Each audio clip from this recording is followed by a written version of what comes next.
everyone, welcome back. So today we are going to have a segment on how we can use the same resource, and that is the shapes and our color-coded shapes, in fact, with our templated butterfly in many other ways.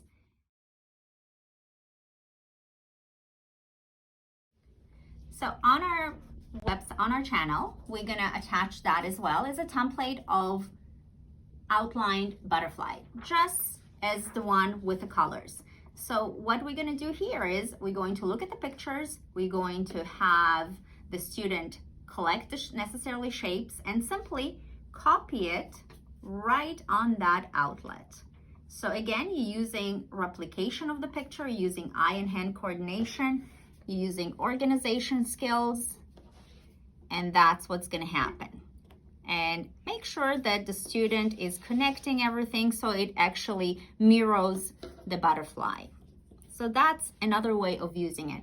If you find that your student or your child is getting a little bit overwhelmed with having to reference the picture and the outlet, what you could do simply is turn the page and use a blank piece of paper and have them replicate that. So there is not a lot of visual stimulation.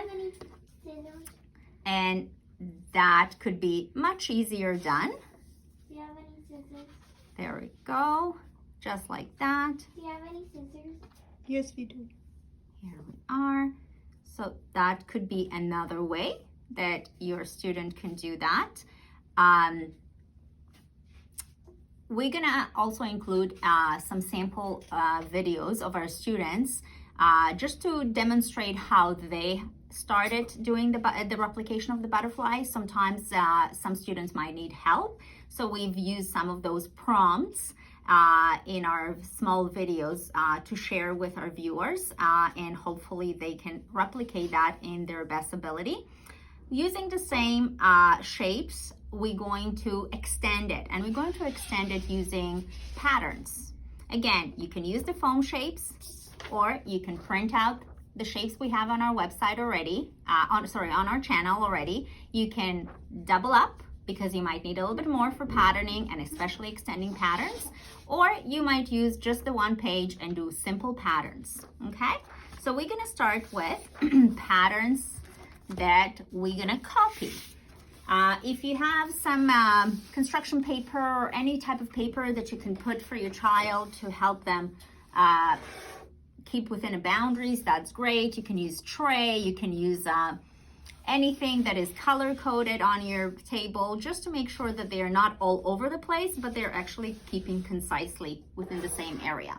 So the first thing we're going to do is, using the same shapes again, we are going to simply have the student copy a pattern. So you might use a simple pattern that is orange and green. Orange and green. You're gonna take the extra shapes, hand it to your student, your child, and you're gonna say, copy the pattern. They're gonna take those shapes and they're going to simply copy it. So you can use that simple type of pattern. You can use a little bit of a more complicated pattern. This way, you can use another type of pattern. This way, you can add other shapes to it, just like that, and so forth. So this is another way that you can use the same shapes, the same resources. We're going to also use it as an extension, and for that, you're definitely gonna need to print a couple of those shapes because extensions are a little bit more tricky.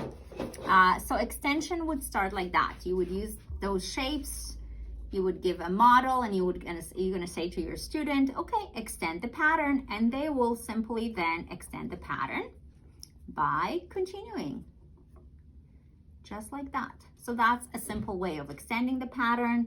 You can add a little bit of a complexity to it. Maybe you're gonna go yellow, orange, orange, red, and then the student will extend that pattern.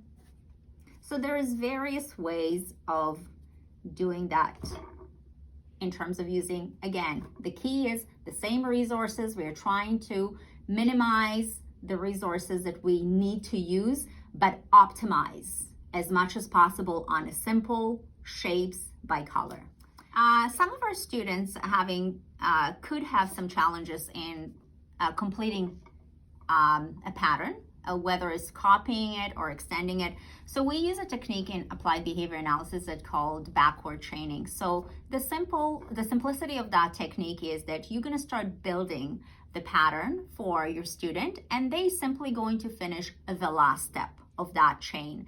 And slowly, gradually, as they get better, we're going to do less and less for them, and they're going to complete more and more, ultimately completing the entire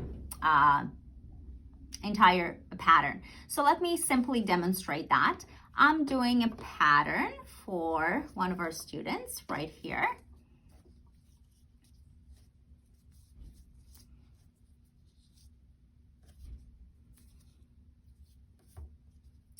So instead of giving my student the more than one of the shapes, I'm going to give them only the last step, and I would say to them, continue the pattern or extend the pattern, and what they will do is they will take those two last shapes and simply finish the pattern.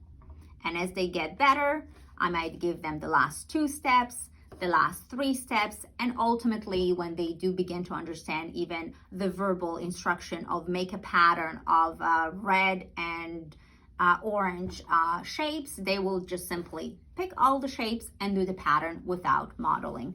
And that's another way of using backward chaining techniques.